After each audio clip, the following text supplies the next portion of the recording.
ওম নমো ভগবতে বাসুদেবায়। জয় শিব শম্ভু, জয় মা লক্ষ্মী। বন্ধুরা, বছরের অন্যতম শ্রেষ্ঠ পূর্ণিমা শ্রাবণী পূর্ণিমা তথা রাখি পূর্ণিমা সম্পন্ন হচ্ছে আজ 22শে শ্রাবণ 8ই আগস্ট শুক্রবার দুপুর 1:57 থেকে, যা থাকছে আগামীকাল 23শে শ্রাবণ 9ই আগস্ট দুপুর 1:41 পর্যন্ত। যেহেতু শুক্র এবং শনি উভয় দিনই পূর্ণিমা তিথি থাকছে, তাই শুক্রবার দিন যেমন পূর্ণিমার কিছু বিষয় পালন করা যাবে, অন্যদিকে আগামীকাল শনিবার দিনও পূর্ণিমার নানাবিধ পালনীয় বিষয়গুলি সম্পন্ন করা যাবে। বন্ধুরা, এই পূর্ণিমার অপর নাম সৌভাগ্য পূর্ণিমা বলা হয়। এই পূর্ণিমাতে কিছু কিছু বিষয় যদি আপনি পালন করে থাকেন, তাহলে গৃহের সৌভাগ্য সর্বদা বজায় থাকে। বিশেষ করে শাস্ত্রমতে এই সৌভাগ্য পূর্ণিমা তিথিতেই শিবলিঙ্গে স্বয়ং শ্রীবিষ্ণুর আবির্ভাব হয়েছিল। তাই এই পূর্ণিমা তিথিকে হরিহরের মিলন তিথি হিসেবেও গণ্য করা হয়। যে কারণে এই পূর্ণিমা তিথির অন্যতম একটি গুরুত্বপূর্ণ কাজ হলো শিবলিঙ্গে জল অর্পণ করা। শিবলিঙ্গে জল অর্পণ করলে একই সঙ্গে ভগবান শিব এবং শ্রী বিষ্ণু উভয়েরই আশীর্বাদ লাভ করা যায়। দ্বিতীয়ত বন্ধুরা, এই পূর্ণিমা সৌভাগ্য পূর্ণিমা, আর সৌভাগ্য পূর্ণিমায় অবশ্যই মা লক্ষ্মীর উদ্দেশ্যে পূজা নিবেদন করতে হয়। এবং তৃতীয় যে বিষয়টি গুরুত্বপূর্ণ, তা হলো এই সৌভাগ্য পূর্ণিমাতে অশ্বত্থ বৃক্ষে জল অর্পণ করতে হয়। কিভাবে অশ্বত্থ বৃক্ষে এই জল অর্পণ করতে হয় তা পূর্বের ভিডিওতে আপনাদের সামনে ব্যক্ত করেছি। এবং সর্বোপরি এই পূর্ণিমাকে বলা হয় রাখি পূর্ণিমা এবং ঝুলন পূর্ণিমা। তাই এই পূর্ণিমা তিথিতে রাধাকৃষ্ণের পূজা করতে হয়। এই 4টি পালনীয় বিধিগুলির মধ্যে থেকে অন্তত একটি অবশ্যই এই সৌভাগ্য পূর্ণিমার দিন সম্পন্ন করুন। এবং আজ এই সৌভাগ্য পূর্ণিমার ব্রত কথাটি একবার হলেও শ্রবণ করুন। যদি কোনো কারণে আপনি পূজা নাও করতে পারেন, কেবলমাত্র একটি ঘিয়ের প্রদীপ মা লক্ষ্মী অথবা রাধাকৃষ্ণের সামনে প্রজ্বলন করে আপনি যদি এই সৌভাগ্য পূর্ণিমার ব্রত কথাটি শ্রবণ করেন, তাতেও লক্ষ্মী নারায়ণ এবং ভগবান শিবের আশীর্বাদ নিশ্চিতরূপেই লাভ করতে সক্ষম হবেন। তাই এই সৌভাগ্য পূর্ণিমা তিথিতে একবার হলেও শ্রবণ করুন এই সৌভাগ্য পূর্ণিমার ব্রত কথা। যতবার আপনি এই ব্রত কথা শ্রবণ করবেন, ততই পরম শান্তি লাভ করবেন। শুরু করছি শ্রাবণের সৌভাগ্য পূর্ণিমার ব্রত কথা। ওম নমঃ শিবায়। জয় শ্রী বিষ্ণু, জয় মা লক্ষ্মী। এক দেশে এক গরিব বিধবা ব্রাহ্মণী বাস করত। তার একটি মাত্র ছেলে ছিল। সংসারে তাদের বড় দুঃখ। ব্রাহ্মণী তার চরকায় সুতো কাটত, আর সেই সুতো বিক্রি করে যা পেত তাতেই কোনো রকমে তাদের খাওয়া পড়া চলত। তাদের কুঁড়ে ঘরের সামনে পুকুর পাড়ে একটা খুব বড় অশ্বত্থ গাছ ছিল। ব্রাহ্মণের ছেলেটি খাওয়া দাওয়ার পর রোজ সেই গাছের তলায় বসে খেলতো। একদিন ছেলেটি দেখল যে একজন ক্ষীরওয়ালা ক্ষীর বিক্রি করতে সেই দিকে আসছে। ক্ষীর দেখে ছেলেটির ক্ষীর খাওয়ার খুব ইচ্ছা হলো, কিন্তু ক্ষীর কিনবার পয়সা কোথায়? সে তখন ক্ষীরওয়ালাকে দাঁড়াতে বলে তার মার কাছে ছুটে গিয়ে ক্ষীর কিনবার জন্য পয়সা চাইল। মা বা পয়সা পাবে কোথায়? তবু অনেক খুঁজে পেয়ে সুতো কাটার চুপড়ির ভেতরে 4 কড়া কড়ি পেল। মা তাই ছেলেটিকে দিল। ছেলেটি তখন আবার দৌড়ে ক্ষীরওয়ালার কাছে গিয়ে সেই 4 কড়া কড়ি দিয়ে তাকে ক্ষীর দিতে বলল। ক্ষীরওয়ালা ছেলেটাকে দেখে কেমন যেন দয়া হলো। সে কিছু না বলে এক ভার ক্ষীর তাকে দিয়ে চলে গেল। ছেলেটি ক্ষীর খাবার জন্য অশ্বত্থ গাছের তলায় গিয়ে বসল। সেই অশ্বত্থ গাছের ওপর এক পেঁচা পেঁচির বাসা ছিল। তারা তাদের 2টি ছানাকে বাসায় রেখে চড়তে বেরিয়েছিল। এদিকে তাদের ছানা দুটো খিদের জ্বালায় চেঁচাচ্ছিল। ছেলেটি ক্ষীর মুখে তুলতে গিয়ে তাদের কান্না শুনতে পেয়ে ভাবল, আহা, ছানা দুটোর নিশ্চয়ই খিদে পেয়েছে। এই কথা মনে হতে সে গাছে উঠে ছানা দুটোকে পেড়ে এনে বেশ খানিকটা ক্ষীর তাদের খাইয়ে দিয়ে আবার তাদের বাসায় তুলে দিয়ে এলো। সন্ধ্যের সময় পেঁচাপেচি তাদের বাসায় ফিরে এসে দেখল যে ছানারা বেশ চুপচাপ রয়েছে। পেঁচি তখন বলল, কি রে, তোরা চুপ করে রয়েছিস যে, তোদের খিদে পায়নি? তখন তারা তাদের মাকে বলল যে ওই গরিব ব্রাহ্মণের ছেলে আজ আমাদের খুব ক্ষীর খাইয়েছে, তাই আজ আমাদের খিদে নেই।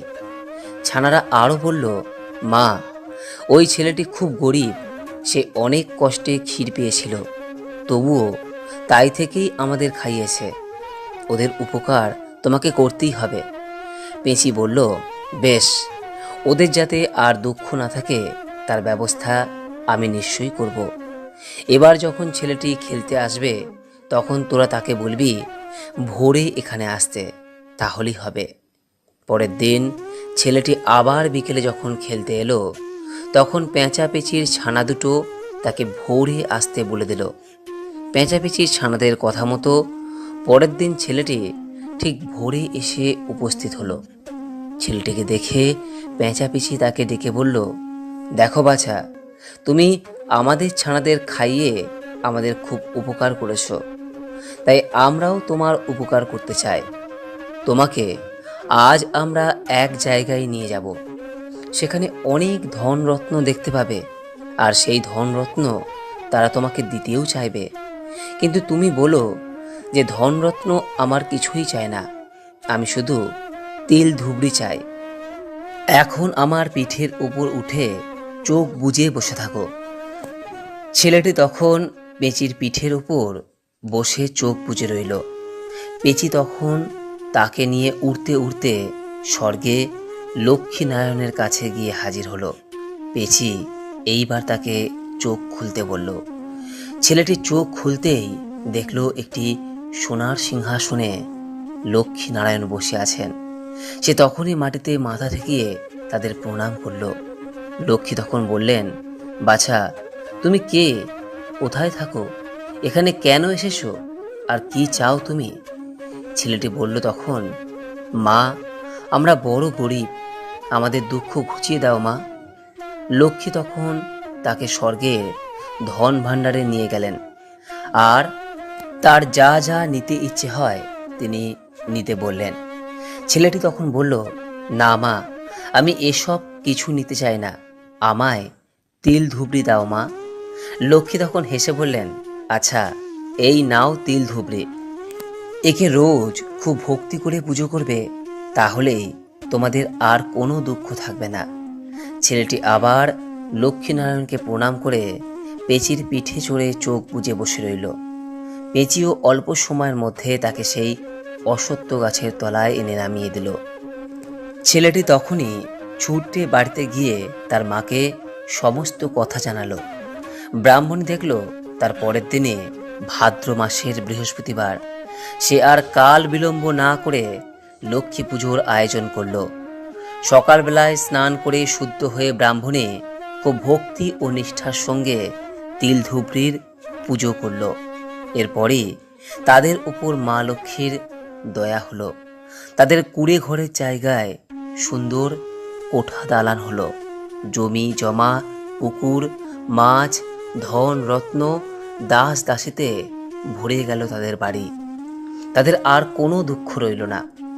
এদের এই রকম অবস্থা বদলে যাওয়ার খবর পেয়ে দেশের রাজা ভাবলেন যে তারা কি করে এত ধন ঐশ্বর্য পেলে, নিশ্চয়ই কোথাও ডাকাতি করে এই সব করেছে। রাজা তখন তাদের বাড়িতে লোক পাঠিয়ে তাদের সমস্ত জিনিসপত্র লুটপাট করে নিয়ে গেলেন। সেই সঙ্গে মা লক্ষ্মীর তিল ধুবড়িও রাজার বাড়িতে চলে গেল, কিন্তু সেটা রাজার বাড়িতে রইল না, আবার ফিরে গেল মা লক্ষ্মীর কাছে, কারণ লক্ষ্মী সেটা রাজাকে দেননি। এদিকে তিল ধুবড়ি চলে যাওয়ার ফলে ব্রাহ্মণীর আবার আগেকার মতো অবস্থা আরম্ভ হলো। তার চরকায় সুতো কাটা। ছেলেটি কিন্তু আবার রোজ গিয়ে সেই অশ্বত্থ গাছের তলায় বসে কান্নাকাটি করতে লাগলো। তখন পেঁচাপিচির আবারও দয়া হলো। পেঁচি আবার ছেলেটিকে পিঠে করে মা লক্ষ্মীর কাছে নিয়ে গেল। মা লক্ষ্মী ছেলেটিকে বললেন, আমি আগেই সব জেনেছি, এই নাও তিল ধুবড়ি, আবার তোমাকে দিলাম। এবার খুব সাবধানে রেখে এর পুজো করো, এবার হারালে আর পাবে না। ছেলেটি মা লক্ষ্মীকে প্রণাম করে তিল ধুবড়ি নিয়ে পেঁচির পিঠে চড়ে ফিরে এলো। তারপর ব্রাহ্মণী আবার খুব যত্ন ও ভক্তি করে তিল ধুবড়ির পুজো করলো। তাদের আগেকার মতো ঐশ্বর্য আবার ফিরে এলো। রাজা এবারে তাদের ঐশ্বর্য হয়েছে দেখে খুব আশ্চর্য হলেন। তিনি আর দেরি না করে এবার ব্রাহ্মণীর ছেলেটির সঙ্গে তার মেয়ের বিয়ে দিলেন। ব্রাহ্মণী তখন আর আনন্দ ধরে না। এইভাবে বেশ কিছুদিন কেটে যাওয়ার পর স্বর্গ থেকে ব্রাহ্মণীর ডাক এলো। ব্রাহ্মণী তখন ছেলে বউকে কাছে ডেকে বলল, বৌমা, আমি এবার চলে যাচ্ছি। শুনে রাখো, ভাদ্র, কার্তিক, পৌষ আর চৈত্র মাসে খুব ভক্তি সহকারে মা লক্ষ্মীর পুজো করবে। ছড়াঝাট, গঙ্গা জল আর ধূপ ধুনো দিতে কোনো দিন ভুলো না। তাহলে এই বংশে কখনো কোনো দুঃখ কষ্ট থাকবে না। এই বলে ব্রাহ্মণী স্বর্গে চলে গেল। তারপর থেকে ব্রাহ্মণীর ছেলে বউ ব্রাহ্মণীর কথা মতো প্রত্যেক ভাদ্র, কার্তিক, পৌষ এবং চৈত্র মাসের বৃহস্পতিবার দিন মা লক্ষ্মীর পুজো করতে লাগলো। তারা লক্ষ্মীর মাহাত্ম্যের কথা চারদিকে প্রচার করে দিল। বন্ধুরা, এখানে একটি প্রশ্ন অনেকের মনের মধ্যেই থাকে যে তিল ধুবড়ি আসলে কি? তিল ধুবড়ি বলতে বোঝায় একটি পূজার সামগ্রী যা মা লক্ষ্মীর পূজায় ব্যবহার করার কথা শাস্ত্রে বলা হয়েছে। অনেকেই এই বিষয়টি খুব একটা জানেন না, তাই মা লক্ষ্মীর পূজার সময় এর ব্যবহারও করতে পারেন না। বন্ধুরা, তিল ধুবড়ি হলো মা লক্ষ্মী পূজার একটি অপরিহার্য অংশ। এই তিল ধুবড়িতে যে সমস্ত উপকরণ থাকে তা হলো সাদা তিল, ধুনো এবং কর্পূর।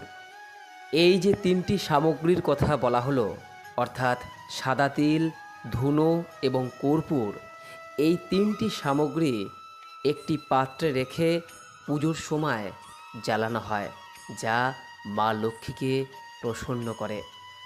তাই যখনই আপনি মা লক্ষ্মীর পূজা করবেন তখন অবশ্যই এই তিল ধুবড়ির ব্যবহার করুন।